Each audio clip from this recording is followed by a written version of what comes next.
Megan, dear. Frankenstein.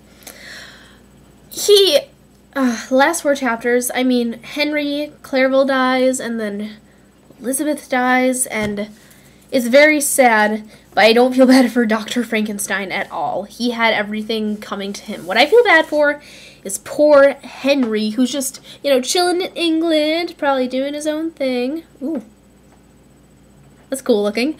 Anyway, and, God, then this giant freaky zombie creature monster thing comes and strangles him to death, and it's all his best friend's fault because he's a bad person.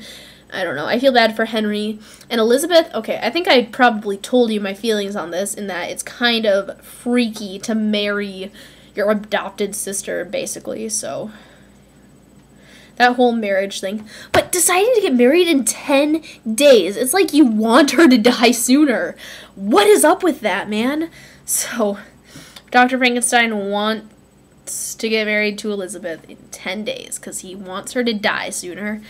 It's like he completely forgot what the creature said. Creature strangles Elizabeth. It's pretty sad.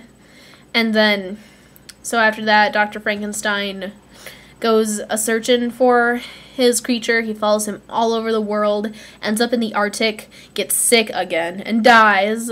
And then the creature comes back, and he's all sad-like, and then he goes away. I always assumed after he left, he killed himself, so.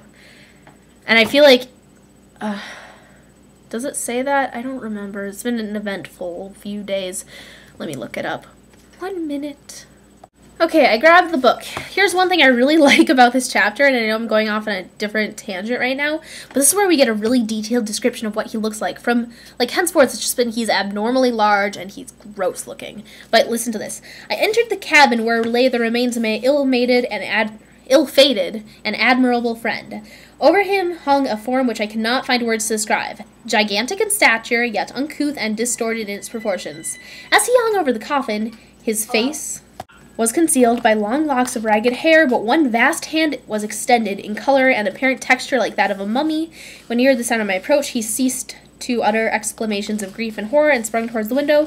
Never did I behold a vision so horrible as his face, of such loathsome yet appalling hideousness. Now, I mean, it's still not that detailed of a description, but it's just like, I can picture it better. From, like, henceforth, I've just been picturing a giant silhouette with a face that's too gross looking to, like, really think about. But, like, the hand, that's the color and texture of a mummy, there's something I can picture, and the long locks of ragged hair. I don't know. I thought that was a pretty good description, but that's just me. Maybe you didn't get that at all. I don't know. Whatever, man. I found it! Here it is. I shall quit your vessel on the ice raft which brought me thither, and shall seek the most northern extremity of the globe. I shall collect my funeral pile and consume to ashes this miserable frame, that its remains may afford no light to any curious, unhallowed wretch who would create such another as I have been. I shall die. I shall no longer feel the agonies which now consume me, or be the prey of feelings unsatisfied yet unquenched. Yeah, so after this, he floats away on an ice raft and kills himself. He says about consumed to ashes, so I'm guessing he, like, self-immolated, or else he froze to death, and I don't know, man. Yeah, I think he self-immolated. It means setting yourself on fire. And, I was explaining to my mom that self-immolated is setting yourself on fire, and if you don't know that, it means setting yourself on fire. So he does that, and I don't know, I feel bad for him, like, really. And I feel like when he comes in and he, like, laments over Victor's lifeless corpse, he's not really lamenting Victor himself. I mean, he definitely, the creature feels bad for all the stuff he did. He talks about how he regretted, I mean, killing Henry Clerval was difficult for him because he never hurt him, but he was consumed by, like, a rage. And then by the time he got to Elizabeth, he didn't really feel anything anymore. He was just, like, focused on, pissing off Victor and, like, putting him through the same lonely, empty, meaningless existence that he was experiencing. But he definitely felt bad about it, and he knew he wasn't doing the right thing. He knows that it was bad, and he feels so guilty, and he feels bad for making Victor's life so hard. But but it's all Victor's fault. I feel really bad for the creature at this point. And I'm like, also, I mean, he feels bad. He calls Victor, like, he claims that Victor had no part in the crime, really, and stuff, and that's just not true. That's just straight up guilty feelings. I also feel like, in a way, he's not...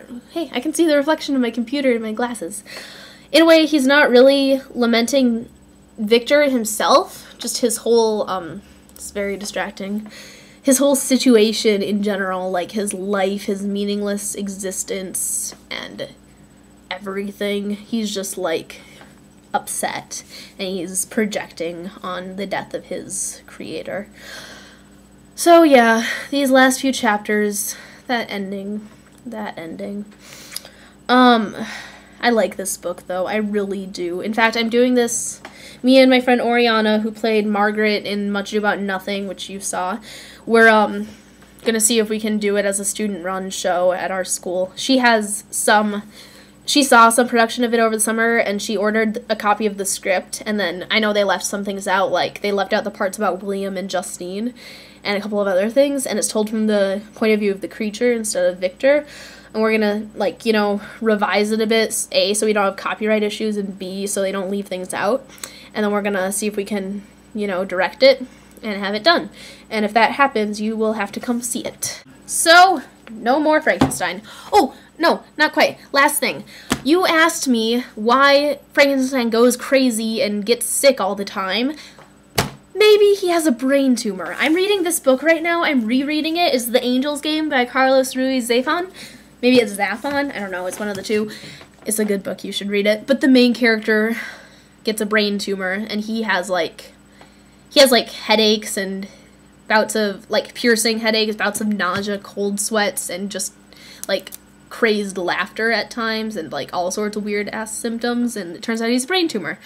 So I was reading that today, I'm like, oh, yo, maybe Victor has a brain tumor. I don't know. It's possible. He could have had it throughout the book. It could have been slowly getting worse. I mean, in this book, over the course of, like, years, like 11 years, the guy's brain tumor slowly gets worse. So it's a possibility, but that's my diagnosis. Anyway, no more about Frankenstein. Now on to Interview with a Vampire. I was flipping through my copy because I already went out and bought it, and instead of being divided into chapters, it's divided into parts. At least mine is. It's like part 1, part 2, part 3, part 4, part 5.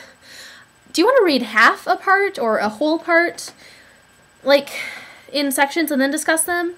I don't know. That's up to you. But also, I think maybe we should do this with this book, maybe we should discuss it, every 2 weeks instead of every week, just because, A, that'll give us time to talk about other things, B, it gives us more time to get the reading done, and yeah, that's about it. Anyway. Oh, the claymation's not going to happen, but I am thinking of doing a claymation for, like, the flashback portion of, the show Frankenstein if me and Oriana do it. Like, when the creature's talking about where he's been, there'll be a little claymation of it on the screen, and then the actor on stage will narrate it.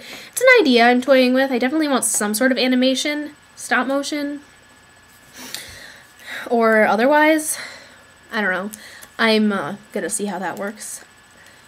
So, yeah. The claymation, though, I'm sorry. I don't think I'll have time for that. Anyway, so let me know about Interview with a Vampire. Anyway, challenge. Reenact an embarrassing picture of you.